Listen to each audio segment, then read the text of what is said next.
Hi friends, स्वागत है आपका अपने YouTube channel study with Sujeet पर। मैं हूं आपका दोस्त सुजीत। आज हम लोग बात करेंगे हिंदी व्याकरण के एक महत्वपूर्ण टॉपिक समास के बारे में, जो कि एग्जाम के दृष्टिकोण से बहुत ही इंपॉर्टेंट है। तो चलते हैं समास की ओर, देखते हैं समास क्या है। समास दो शब्दों के मेल से, समास दो शब्दों से बना है। पहला है सम और दूसरा आस। सम धन आस। समास दो शब्दों के मिलने से बना सम धन आस, जिसका अर्थ है संक्षिप्तीकरण करना। क्या करना? संक्षिप्तीकरण करना। समास का शाब्दिक अर्थ क्या था? संक्षिप्तीकरण करना। यदि इसकी परिभाषा की ओर चलें तो कहता है जब दो या दो से अधिक शब्दों के परस्पर संबंध के मेल से, जब दो या दो से अधिक शब्दों के परस्पर संबंध के मेल से नए सार्थक शब्द का निर्माण होता है तो उसे क्या कहता है? समास कहा जाता है। इसको हम दूसरे शब्दों में ऐसे भी बोल सकते हैं, दो पदों के मध्य, दो पदों के मध्य प्रयुक्त विभक्ति, दो पदों के मध्य प्रयुक्त विभक्ति या कारक विभक्ति हो, कारक हो या अव्यय हो, कारक या अव्यय को हटाकर पास पास लिख देना, हटाकर पास पास लिख देना क्या कहलाता है? समास कहलाता है। जैसे हम एक एग्जांपल के द्वारा समझेंगे, राजकुमार, जैसे कि लिखते हैं राजकुमार, राजकुमार, राजकुमार जैसे लिखेंगे, ये राज जो होगा ये मेरा क्या हो गया? पूर्व पद। राज क्या हो गया? पूर्व पद। और ये कुमार क्या हो गया? उत्तर पद। कुमार क्या हो गया? उत्तर पद। और जब ये पूरे को लिख देंगे राजकुमार तो ये हो जाएगा मेरा समस्त पद। क्या हो जाएगा? समस्त पद। यदि हम राजकुमार लिखेंगे तो ये मेरा समस्त पद हो गया, ये राज लिखेंगे तो ये पूर्व पद हो गया, और ये कुमार उत्तर पद हो गया। यदि हम इसका विग्रह करेंगे राजकुमार का, किसका? राजकुमार का यदि हम विस्तृत करेंगे तो हो जाएगा राजा का कुमार, राजा का कुमार। ये राजा का कुमार ये मेरा क्या होगा? समास विग्रह हो गया। क्या हो गया? समास विग्रह। तो चलते हैं, कहता समास के प्रकार, समास के प्रकार कहता समास के मुख्यतः 6 प्रकार होते हैं। पहला नंबर है अव्ययीभाव समास, दूसरा तत्पुरुष समास, तीसरा कर्मधारय समास, चौथा द्विगु समास, पांचवा द्वंद्व समास और छठा बहुव्रीहि समास। तो चलते हैं हम अव्ययीभाव समास की ओर, देखते हैं अव्ययीभाव समास क्या है। पहला क्वेश्चन है अव्ययीभाव समास। कहता है कि जिस समास में पूर्व पद प्रधान हो, पूर्व पद क्या हो? प्रधान हो या अव्यय हो, वो क्या कहलाता है? मेरा अव्ययीभाव समास कहलाता है। पूर्व पद क्या प्रधान हो, या पूर्व पद क्या हो? प्रधान हो या अव्यय हो या उपसर्ग हो, वो मेरा क्या कहलाता है? अव्ययीभाव समास कहलाता है। जैसे यदि हम लिखेंगे प्रतिदिन, प्रतिदिन, प्रतिदिन यदि इसका हम विग्रह करेंगे तो क्या हो जाएगा? प्रत्येक दिन।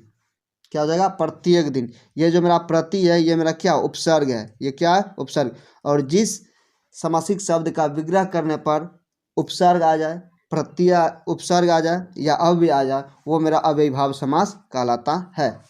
चलते हैं अगले क्वेश्चन की ओर। अगला दूसरा नंबर है तत्पुरुष समास। तत्पुरुष समास क्या है?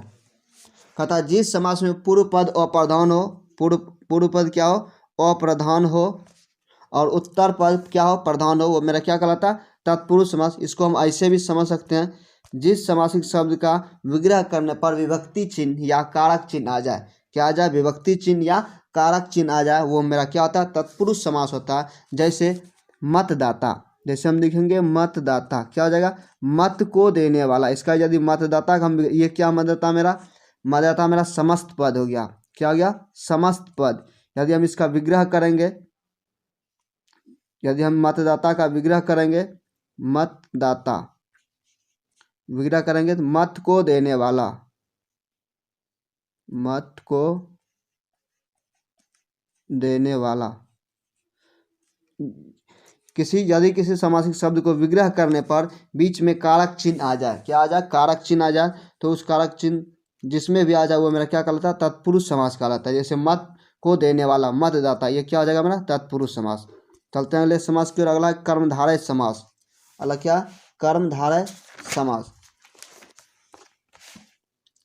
कहता है जिस समास में, कर्मधारय समास, जिस समास में उत्तर पद प्रधान हो, क्या हो? उत्तर पद प्रधान हो तथा पूर्व पद उत्तर पद में विशेष विशेषण, किसमें? विशेष विशेषण या उपमा उपमेय का बोध हो, वो मेरा क्या कहलाता है? कर्मधारय समास कहलाता है। जैसे विशेष विशेषण कैसे करेंगे? जैसे विशेष विशेषण कहने का मतलब ये कोई चीज़ किसी चीज़ का विशेषता बता रहा है। जैसे लिखेंगे हम काली मिर्च, काली मिर्च काली मिर्च कहने का मतलब है काली है जो मिर्च, काली है जो मिर्च। ये मिर्च क्या है? विशेष है और इसकी विशेषता क्या है? ये काली है। क्या है? काली है। जो जहाँ विशेष विशेषण या उपमान उपमेय का बोध हो वो मेरा क्या कहलाता है? हमारा समास कहलाता है। जैसे जैसे हम लिखेंगे चरण कमल, चरण कमल, चरण कमल, चरण कमल क्या हो जाएगा? कमल के समान, कमल के समान चरण, कमल के समान। जहाँ क्या आ जाए? उपमान उपमेय का बोध हो रहा है। चरण कैसा है? कमल के समान है, वो मेरा क्या हो जाएगा? कर्मधारय समास। चलते हैं अगले समास की ओर। अगला समास है द्विगु समास। द्विगु समास, द्विगु समास में कहता है जिस समासिक शब्द में पूर्व पद और उत्तर पद दोनों ही प्रधान हो। द्विगु समास, उत्तर पद प्रधान हो, उत्तर पद क्या हो? द्विगु समास में उत्तर पद प्रधान हो और पूर्व पद क्या हो? संख्यावाचक हो। पूर्व पद क्या हो? संख्यावाचक हो, वो मेरा क्या कहलाता है? द्विगु समास। इसको हम ऐसे भी समझ सकते हैं, जिस समासिक शब्द से संख्या का बोध हो उसे हम क्या बोलते हैं? द्विगु समास बोलते हैं। जैसे लिखेंगे हम नवरत्न, क्या लिखेंगे? नवरत्न। नवरत्न कहने का मतलब हो गया 9 रत्नों का, यदि इसका विग्रह करेंगे 9 रत्नों का समूह। 9 रत्नों का समूह कहने का मतलब है ये संख्या का बोध करा रहे। रत्न कितने? 9। तो ये मेरा क्या हो जाएगा? द्विगु समास। जैसे हम बोलेंगे चौराहा, क्या बोलेंगे? चौराहा। चौराहा कहने का मतलब हो गया 4 राहों का समूह, जिसको हम विग्रह करने पर जहाँ संख्या हो जाए, संख्या का बोध हो, उत्तर पद प्रधान हो और पूर्व पद संख्यावाचक हो। उत्तर पद प्रधान हो, जैसे उत्तर पद प्रधान हो और पूर्व पद संख्यावाचक हो, वैसे हम क्या बोलेंगे? द्विगु समास। जैसे हम बोलेंगे त्रिलोक, त्रिलोक, ये पूर्व पद क्या हो? संख्यावाचक हो, ये पूर्व पद है। और ये क्या मेरा? उत्तर पद। उत्तर पद क्या हो? प्रधान हो और पूर्व पद क्या हो? संख्यावाचक। ये त्रिलोक, ये 3 का बोध करता है। 3 लोकों का समाहार क्या कहलाता है? त्रिलोक। यह क्या है मेरा? द्विगु समास। चलते हैं अगले की ओर। अगला है द्वंद्व समास। द्वंद्व समास क्या कहता है? जिस समासिक शब्द में पूर्व पद और उत्तर पद, पूर्व पद और उत्तर पद दोनों ही प्रधान हो, वो मेरा क्या कहलाता है? द्वंद्व समास कहलाता है। और इस ये द्वंद्व समास में क्या होता है? या तो ये विलोम होगा या तो पूरक होगा, या और इसके बीच हाइफन योजक चिन्ह लगा हुआ रहता है। जैसे हम बोलेंगे माता पिता, माता पिता, माता पिता करने इसका विग्रह करेंगे तो माता और पिता ये योजक चिन्ह आ गया, यह मेरा क्या हो जाएगा? द्वंद्व समास। और छठा है और लास्ट है बहुव्रीहि समास। कि बहुव्रीहि समास क्या कहता है? जिस समासिक पद में पूर्व पद प्रधान, ना तो इसमें पूर्व पद प्रधान होगा ना तो उत्तर पद प्रधान होगा। का मतलब इसमें दोनों पद क्या हो? गौण हो। दोनों पद क्या हो? गौण हो। और अन्य पद क्या हो? अन्य पद प्रधान हो जाएगा। दोनों पद गौण हो या अन्य पद क्या हो जाएगा? प्रधान हो जाएगा, वो मेरा क्या कहलाएगा? बहुव्रीहि समास। जैसे जैसे हम लिखेंगे लंबोदर, क्या लिखेंगे? लंबोदर। लंबोदर कहने का मतलब लंबा है उदर जिनका, लंबा है उदर जिनका, अर्थात गणेश जी। उदर जिनका अर्थात गणेश जी। याद रखिएगा जितने भी देवी देवता हैं इनका 90% देवी देवताओं का नाम क्या होता है? बहुव्रीहि समास होता है। जैसे हम बोलेंगे चतुर्भुज या चतुर्भुज, जिसकी 4 भुजाएं अर्थात विष्णु, बहुव्रीहि समास हो जाएगा। चतुर्मुख बोलेंगे 4 है मुख जिसके अर्थात ब्रह्मा, बहुव्रीहि समास हो जाएगा। त्रिलोचन 3 लोचन वाला अर्थात शिव, बहुव्रीहि समास हो जाएगा। तो हम चलते हैं क्वेश्चन की ओर। पहला क्वेश्चन है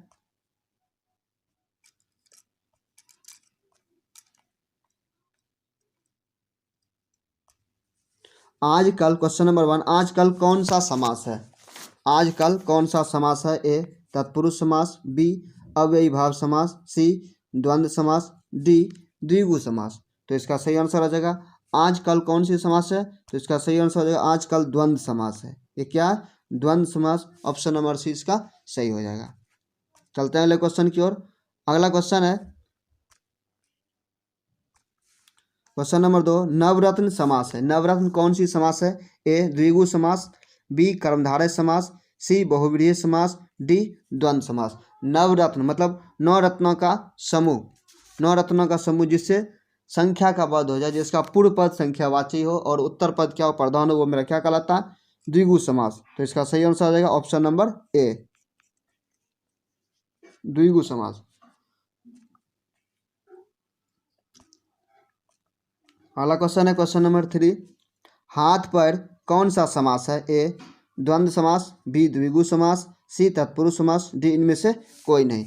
जहाँ हाइफन हो, योजक चिन्ह लग जाए, वो मेरा क्या होता है? ऑप्शन नंबर ए क्या हो जाएगा? इसका सही हो जाएगा। हाथ पैर कौन सी समास है? द्वंद्व समास है। चलते हैं क्वेश्चन नंबर चौथे की ओर। चौथा क्वेश्चन है काम चोर कौन सा समास है? काम चोर, काम से चोरी करना। ए बहुव्रीहि समास, बी तत्पुरुष समास, सी अव्ययीभाव समास, डी कर्मधारय समास। हम बताए थे जिस समास का विग्रह करने पर कारक चिन्ह या विभक्ति चिन्ह आ जाए वो मेरा क्या होता है? कौन सी समास होता है? वो तत्पुरुष समास होता है। तो ऑप्शन नंबर बी क्या हो जाएगा? इसका सही हो जाएगा। कामचोर तत्पुरुष समास है। चलते हैं अगले क्वेश्चन की ओर। अगला क्वेश्चन है क्वेश्चन नंबर 5, धनहीन शब्द कौन सा समास है? ए तत्पुरुष समास, बी कर्मधारय समास, सी बहुव्रीहि समास, डी द्वंद्व समास। धनहीन, धन से हीन, इसका यदि हम विग्रह करेंगे तो इसमें कारक चिन्ह आ जाएगा और जिसमें कारक चिन्ह आ जाए वो मेरा क्या होता है? तत्पुरुष समास होता है। ऑप्शन नंबर ए मेरा क्या हो जाएगा? सही हो जाएगा, धन से हीन तत्पुरुष समास। चलते हैं क्वेश्चन नंबर 6 की ओर। क्वेश्चन नंबर 6, रामानुज, रामानुज कौन सा समास है? ए बहुव्रीहि समास, बी तत्पुरुष समास, सी कर्मधारय समास, डी द्वंद्व समास। रामानुज, इसका भी विग्रह करने पर विभक्ति चिन्ह आता है, ये मेरा क्या हो जाएगा? बहुव्रीहि तत्पुरुष समास। रामानुज क्या है? तत्पुरुष समास है। Option number B. चलते हैं क्वेश्चन नंबर 7 की ओर। यथासंभव, यथासमय, यथासमय समास है। द्विगु समास, द्वंद्व समास, अव्ययीभाव समास, तत्पुरुष समास। जिस समास का विग्रह करने पर क्या आ जाए? प्रत्यय आ जाए, उपसर्ग आ जाए, उपसर्ग या अव्यय आ जाए, वो मेरा क्या होता है? अव्ययीभाव समास होता है। यथा समय कौन सी समास है? अव्ययीभाव समास। ऑप्शन नंबर सी इसका सही हो जाएगा। अगला त्रिलोक समास है, कौन सा समास है? ए अव्ययीभाव समास, बी द्विगु समास, सी कर्मधारय समास, डी तत्पुरुष समास। तो इसका त्रिलोक कौन सी समास हो जाएगा? त्रिलोक हो जाएगा ऑप्शन नंबर बी, द्विगु समास। पीताम्बर,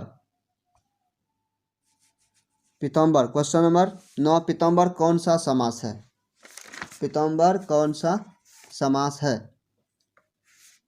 ए द्वंद्व समास, बी कर्मधारय समास, सी द्विगु समास, डी बहुव्रीहि समास। तो इसका सही आंसर हो जाएगा पीताम्बर कौन सी समास है? बहुव्रीहि समास है। Option number D. Question number 10 है चक्रपाणी कौन सा समास है? ए बहुव्रीहि समास, बी द्वंद्व समास, सी द्विगु समास, डी तत्पुरुष समास। चक्रपाणी कौन सी समास है? तो इसका हो जाएगा चक्रपाणी बहुव्रीहि समास है। Option number A. अगला क्वेश्चन है क्वेश्चन नंबर 11, सेनापति कौन सा समास है? या सेनापति में कौन सा समास है? इसका विग्रह करने पर विभक्ति चिन्ह आ जाता है। ए बहुव्रीहि समास, बी द्वंद्व समास, सी तत्पुरुष समास, डी कर्मधारय समास। सेनापति कौन सा समास है? इसका सही आंसर है सेनापति तत्पुरुष समास है। Option number C. चलते हैं अगला क्वेश्चन की ओर। अगला क्वेश्चन है प्रतिदिन कौन सा समास है? ए तत्पुरुष समास, बी कर्मधारय समास, सी अव्ययीभाव समास, डी बहुव्रीहि समास। तत्पुरुष कौन सा, प्रतिदिन कौन सा समास है? तो प्रतिदिन जिसमें उपसर्ग आ जाए या अव्यय आ जाए वो मेरा क्या होता है? अव्ययीभाव समास होता है। ऑप्शन नंबर सी इसका सही हो जाएगा, प्रतिदिन अव्ययीभाव समास है। पंचवटी, पंच पाँच जिससे संख्या का बोध हो। ए द्वंद्व समास, बी द्विगु समास, सी बहुव्रीहि समास, डी कर्मधारय समास। जिससे संख्या का बोध हो वो क्या होता है मेरा, द्विगु समास होता है। ऑप्शन नंबर बी इसका सही हो जाएगा। अगला क्वेश्चन है क्वेश्चन नंबर 14। क्वेश्चन नंबर 14, राजा रंक किस समास का उदाहरण है। ए द्वंद्व समास, बी द्विगु समास, सी कर्मधारय समास, डी तत्पुरुष समास। तो याद रखिएगा राजा रंक ये आपस में क्या है, विलोम है, हाइफन आ गया, योजक चिन्ह आ गया, ये मेरा क्या हो जाएगा, द्वंद्व समास। राजा रंक कौन सी समास है, द्वंद्व समास। अगला है गजानन किस समास का उदाहरण है। ए बहुव्रीहि समास, बी तत्पुरुष समास, सी कर्मधारय समास, डी अव्ययी भाव समास। गजानन कौन सी समास है, तो इसका सही आंसर है गजानन बहुव्रीहि समास है। Option number A. अगला क्वेश्चन है देवस्थान किस समास का उदाहरण है। ए अव्ययी भाव समास, बी कर्मधारय समास, सी द्विगु समास, डी तत्पुरुष समास। देवस्थान इसका भी विग्रह करने पर कारक चिन्ह आ जाता है और जहां कारक चिन्ह आ जाए वो मेरा क्या होता है, तत्पुरुष समास। Option number D. Option number D इसका हो जाएगा। देवस्थान कौन सा समास है, तत्पुरुष समास, अव्ययी भाव समास।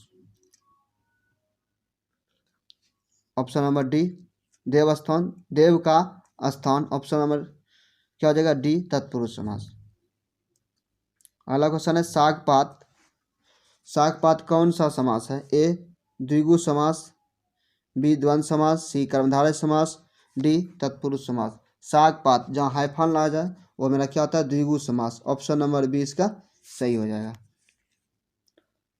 अगला क्वेश्चन है लोटा डोरी कौन सा समास है। ए द्वंद्व समास, बी द्विगु समास, सी तत्पुरुष समास, डी बहुव्रीहि समास। लोटा डोरी कौन सा समास है, हाइफन आ गया, लोटा डोरी, ये कौन सा समास है, द्वंद्व समास है।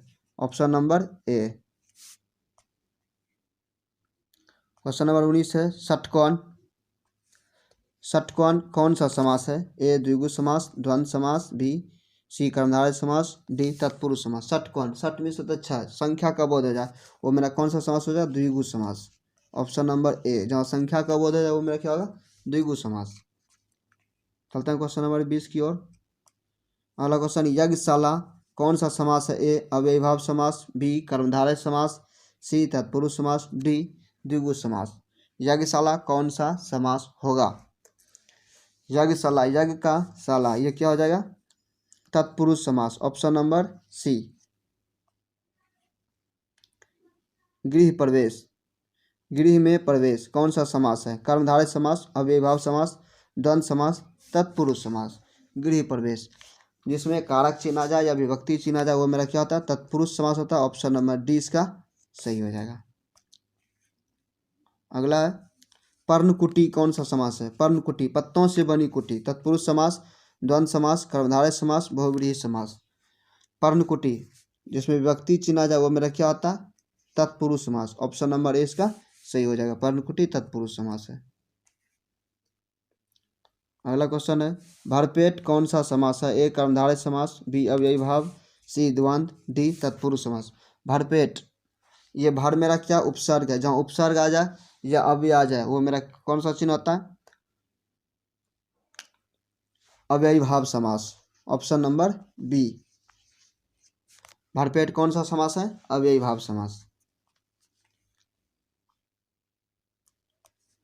स्वर्ग प्राप्त, स्वर्ग को प्राप्त। ए द्विगु समास, बी अव्ययी भाव समास, सी तत्पुरुष समास, डी कर्मधारय समास। ये हो जाएगा मेरा स्वर्ग प्राप्त कौन सा समास है, तो यह हो जाएगा अव्ययी भाव समास।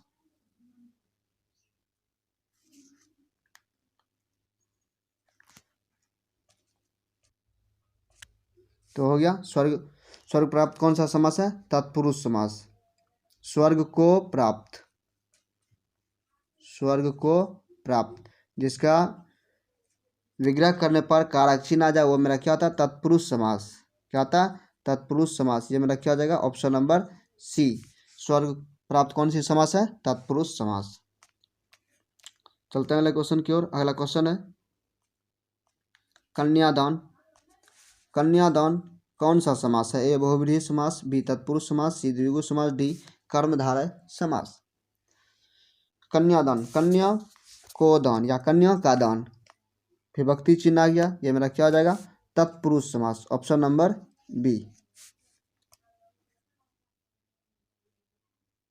चलते हैं अगले क्वेश्चन की ओर। अगला क्वेश्चन है क्वेश्चन नंबर 27। प्रतिमान कौन सा समास है?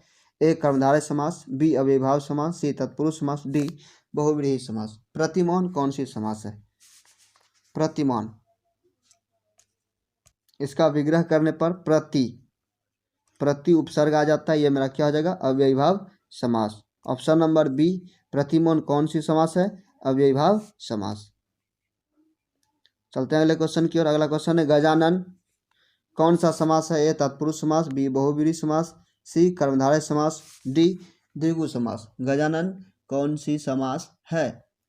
तो इसका सही आंसर हो जाएगा गजानन बहुव्रीहि समास है, ऑप्शन नंबर बी। चलते हैं अगले क्वेश्चन की ओर। अगला क्वेश्चन है बैलगाड़ी कौन सी समास है? बैल का गाड़ी, बैलगाड़ी। कर्मधारय समास, अव्ययीभाव समास, तत्पुरुष समास, द्विगु समास। बैलगाड़ी कौन सी समास है? बैल का गाड़ी, विग्रह करेंगे इसका, बैल का गाड़ी क्या कहलाता है मेरा? बैलगाड़ी। जहाँ कारक चिन्ह आ जाए वो मेरा क्या होता है? तत्पुरुष समास, ऑप्शन नंबर सी। बैलगाड़ी कौन सी समास हो जाएगा? तत्पुरुष समास। चलते हैं अगले क्वेश्चन की ओर। अगला क्वेश्चन है पाप पुण्य कौन सी समास है? ए द्वंद्व समास, बी द्विगु समास, सी कर्मधारय समास, डी तत्पुरुष समास, डी कर्मधारय समास। पाप पुण्य कौन सी समास है? यह है द्वंद्व समास, ऑप्शन नंबर ए। पाप पुण्य कौन सी समास है? द्वंद्व समास। अगला क्वेश्चन है क्वेश्चन नंबर 31। चौराहा, चौराहा कौन सा समास है? ए द्वंद्व समास, बी द्विगु समास, सी तत्पुरुष समास, डी कर्मधारय समास। चौराहा जब इसका विग्रह करेंगे चार राहों का समाहार क्या कहलाता है? चौराहा। जहाँ चार संख्या का बोध होगा वो मेरा क्या हो जाएगा? द्विगु समास, ऑप्शन नंबर बी। चौराहा कौन सी समास है? द्विगु समास। अगला क्वेश्चन है दाल रोटी कौन सा समास? ए तत्पुरुष समास, बी कर्मधारय समास, सी द्विगु समास, डी द्वंद्व समास। दाल रोटी जहाँ हाइफन लग जाए दाल रोटी, ये मेरा कौन सी समास हो जाएगा? द्वंद्व समास, ऑप्शन नंबर डी। अगला क्वेश्चन है घनश्याम कौन सा समास है? ए द्विगु समास, बी तत्पुरुष समास, सी कर्मधारय समास, डी द्वंद्व समास। घनश्याम कौन सी समास है? तो इसका सही आंसर घनश्याम कर्मधारय समास है, ऑप्शन नंबर सी। चलते हैं अगले क्वेश्चन की ओर। चतुर्भुज जिसकी चार भुजा हैं अर्थात विष्णु, कर्मधारय समास, बहुव्रीहि समास, तत्पुरुष समास, अव्ययीभाव समास। तो चतुर्भुज में क्या हो जाएगा? ऑप्शन नंबर बी बहुव्रीहि समास। आज का लास्ट क्वेश्चन है गुण दोष, गुण दोष कौन सी समास है? ए द्विगु समास, बी तत्पुरुष समास, सी द्वंद्व समास, डी कर्मधारय समास। गुण दोष ये क्या है? गुण दोष मेरा कौन सी समास हो जाएगा? द्वंद्व समास, ऑप्शन नंबर सी। गुण दोष कौन सी समास है? द्वंद्व समास। तो फ्रेंड्स ये वीडियो आपको कैसा लगा? मिलते हैं एक नेक्स्ट वीडियो में, तब तक के लिए धन्यवाद।